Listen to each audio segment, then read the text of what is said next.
Question मिलेज method से u प्लस v हमारे गिवन है, you have to find out in term of z। तो we will take the help of मिलेज मेथड। तो जैसे आपका प्रोसीजर है, सॉल्यूशन स्टार्ट कर रहे हैं हम। तो एफ जेड हमें लेट नहीं, वैसे तो गिवन है। ओके, हाँ जी, F Z is equal to U plus delta V. अब आपको पता है कि what you will do, you will multiply delta with both side, दोनों साइड से एल्टा मल्टीप्लाई करोगे, you will get delta U, और यहाँ delta into delta minus you will get minus V. So this is equation number 1। Equation number 2, now adding 1 and 2। जब 1 और 2 को add करोगे तो लेफ्ट हैंड साइड से लेफ्ट हैंड साइड ऐड हो गया, प्लस एल्टा f z. Right hand side से राइट हैंड साइड हो गया, और राइट हैंड साइड के अंदर रियल पार्ट करेगा यू माइनस वी, और यहाँ से एल्टा you will take common, you have u plus v. Now what is next? You will consider this is a capital U and this is capital V. So this will become, and you will consider this is equal to, यहाँ से आप common निकाल सकते हो iota 1 plus iota 1 plus iota into fz, है ना? You can take like this. So what you will do, you will take this fz, capital fz. Okay. So capital fz will be equal to u plus capital U plus iota capital V. Now this is question number 3. Now this is your final view. You have function, or here capital Fz, you know that it is equal to 1 plus iota into Fz. Now, and what is U? Capital U is equal to U minus V, and capital V is equal to U plus V. Understand? Now, अब आपको given क्या है? Given है आपको U plus V. Means basically you are given with the capital V. So given is, it means implies given is capital V is equal to 2 sin 2x, जो भी value आपको given है वही u plus v given था। So e raised to power 2y plus e raised to power minus 2y minus 2 cos 2x। अब आपको पता होना चाहिए, एक बड़ा इंपॉर्टेंट चीज है बेटा, यहाँ पे ये स्टेप लगाना चाहूंगा आपको। बताइए जो एक्सपोनेंट फंक्शन को ना हम इग्नोर रिप्लेस करेंगे हाइपरबोलिक फंक्शन से। आपको पता होना चाहिए कि जो हाइपरबोलिक फंक्शन की हमारे पास वैल्यू होती है कॉस हाइपरबोलिक एच एक्स। अगर वाई है तो मैं वाई ले लेता हूँ just to remove the confusion. cos of hyperbolic y is equal to e raised to power 2y plus e raised to power minus 2y upon 2, and sin hyperbolic y is equal to e raised to power 2y plus e raised to power minus 2y upon 2 iota। तो ये हमें permanently hyperbolic function की value memorise करनी पड़ेगी। अगर मुझे इसकी value निकालनी है तो दिस विल बिकम, यहाँ पे 2 चला जाएगा, तो you can write this is equal to 2 sin 2x 2 cos of hyperbolic y 2 cos 2x, क्योंकि इसमें हाइपरबोलिक फंक्शन यूज हो रहा है, that's why it is important to discuss this question. Now v is equal to, finally ये 2 2 cancel हो गया, you can remove this 2, okay, you can remove this 2, understand, you are getting up this. So what is next? आपको पता है कि जब मिलेज method से हम डेरिवेटिव निकालते हैं v का विद रिस्पेक्ट टू y, अगर u गिवन होता तो विद रिस्पेक्ट टू x निकालते हैं। अब इसका डेरिवेटिव निकालना है u ओवर v, डिफरेंशिएट करने जा रहा हूँ cos hyperbolic y minus cos 2x v square, v outside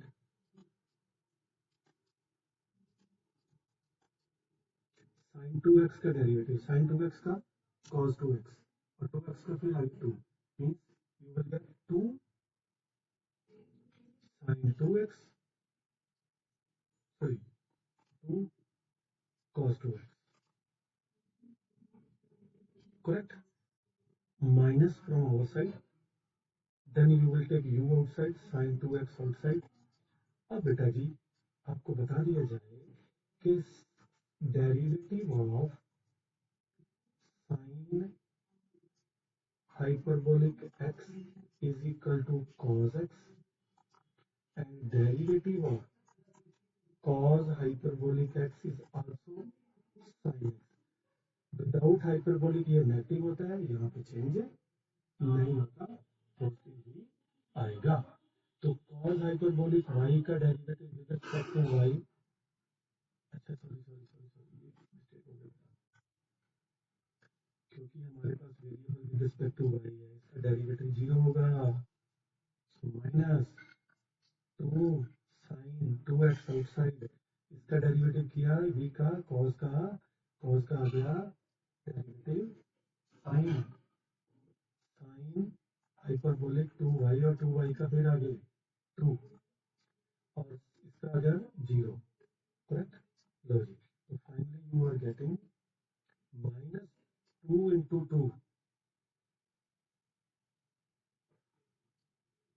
ये तो 2 लिखना है जरूरी नहीं, ये तो 2 आएगा नहीं, जो ये तो एज इट इज लिखा, यहाँ पे आएगा 2 sin 2x sin hyperbolic 2y divided by cos hyperbolic y minus cos 2x whole square. Understand. तो देखिए अब हमारे पास आ गया ये curl v by curl y. So next you are required to get the curl curl v by curl x. और आपको पता है इसको क्या मान लेना हमें, साई 1 एक्स वाई, है ना, डेरिवेटिव साई 1 एक्स वाई मान लेना. और इसको आपने डेरिवेटिव करना with respect to x, so now you differentiate with respect to x. सो v square cos hyperbolic y minus cos 2x whole square. So v outside cos hyperbolic y minus cos 2x is outside, derivative of sin 2x 2 cos 2x minus sin 2x outside, derivative. करते हैं आगे, further solve करते हैं. cos hyperbolic 2y minus cos 2x whole square. So what you will get here, 2 cos 2x cos hyperbolic 2x, ये से multiply हुआ minus 2 cos square 2x, ये minus 2 sin square 2x, correct. तो एक चीज इसको और मॉडिफिकेशन कर सकते हैं, we can modify it more. How, see cos hyperbolic 2y minus cos 2x whole square, तो ये बन जाएगा जी 2 cos 2x cos hyperbolic 2h y. इन दोनों में से माइनस 2 कॉमन दो, cos के थीटा प्लस sin के थीटा विल बी 1, तो you will get only minus 2. Understand? So this will become your psi 2 xy. अब बेटा जी next you are required to get, ये psi 1 है, उसमें x की जगह z सब्स्टिट्यूट करेंगे एंड देन y की जगह U substitute 0.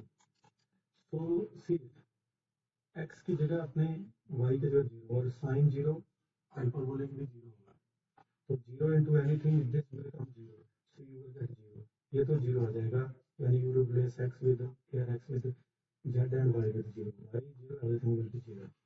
Now in the second you need to get psi 2 x, replace x with z and y with 0. So what you will get here, you will get 0 value 0 cos 0, that will be 1.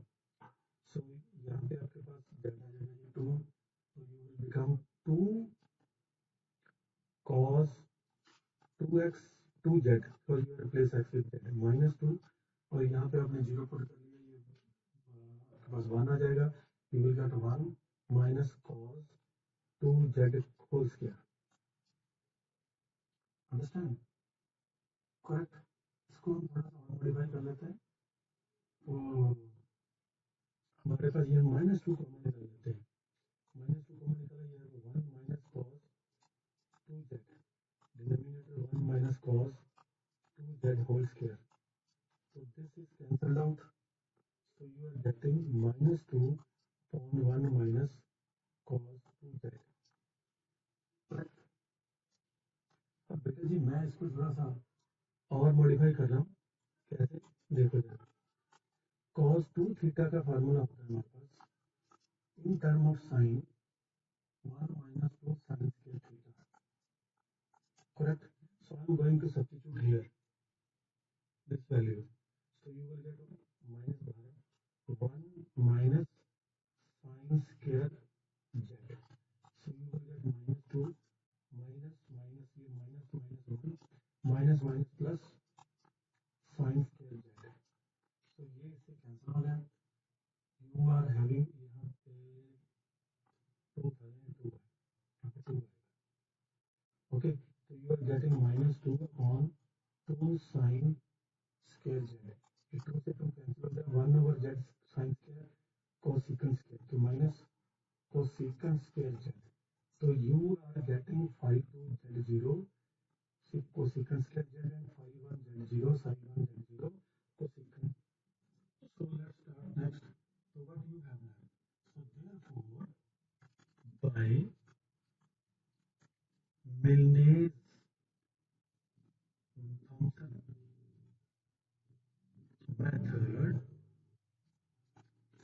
we have fz is equal to integration of psi 1 z0 plus iota psi 2 z0 in with respect to z plus c. Correct? So you are getting minus iota cosecant square z, इसकी value put कर दी, इसकी value 0 है तो ये this is 0। Okay, so plus ये eta आ गया, ये माइनस क्यों लिखा? Because you have sine 2z0 is equal to minus cosecant square dz plus c.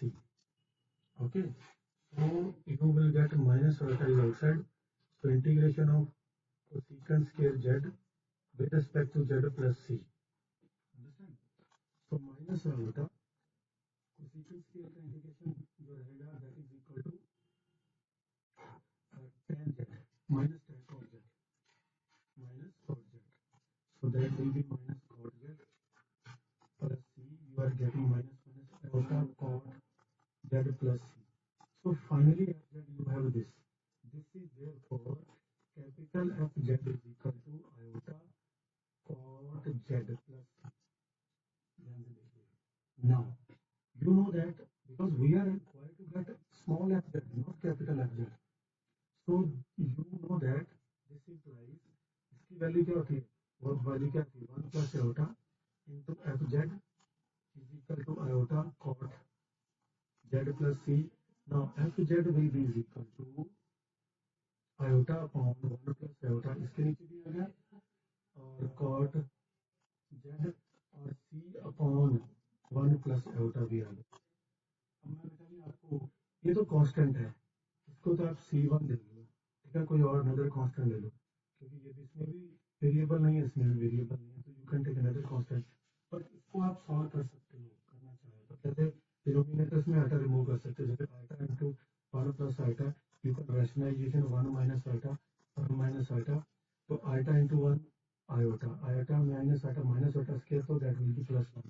ये होगा 1 स्क्वायर माइनस आइटा स्क्वायर, तो आइटा प्लस 1, ये 1 माइनस आइटा का स्क्वायर होता है -1, माइनस माइनस प्लस, तो ये 1, तो ये 1/2 1 प्लस आइटा है ना, तो you can write it as a 1 plus eta into 1/2 into cot z plus c1. This is the final answer. बोलिए, see this question. Determine the analytical function fz. You know that fz is equal to होता है u plus iota v. This is its real part, this is imaginary part. In term of z whose real part is this, means हमें real part given है.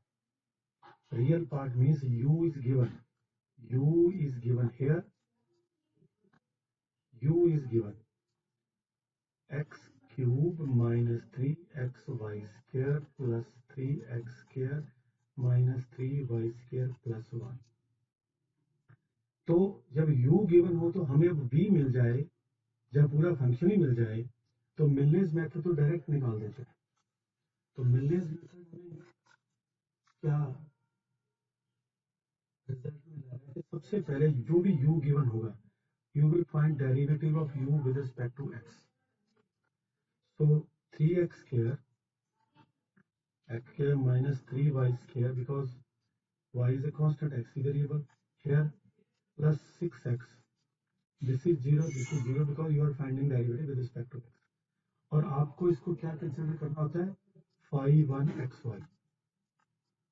ठीक है, इसको ये late करना होता है. ओके, तो अब हमने नेक्स्ट स्टेप क्या करना है, इसका डेरिवेटिव निकालना है विद रिस्पेक्ट टू y. तो डिफरेंशिएट किया, ये तो 0 आ गया, y के विद रिस्पेक्ट टू ये आ गया माइनस 6xy. इसको डिफरेंशिएट किया विद रिस्पेक्ट टू y तो 0, इसका आ गया माइनस 6y और इसका भी 0 because only 2y is there in these two terms. So you will take this is as a phi xy. Now what is next? You will find phi 1. You replace x with z and y with 0. So this will be 0 and replace 3z square plus 6z. In the same way, you will get phi 2. Replace x with z and y with 0. So y with 0, both are, means in both the term you have y, so value you will put y 0, you are getting 0. So therefore by Milne's methods, Milnes-Thomson method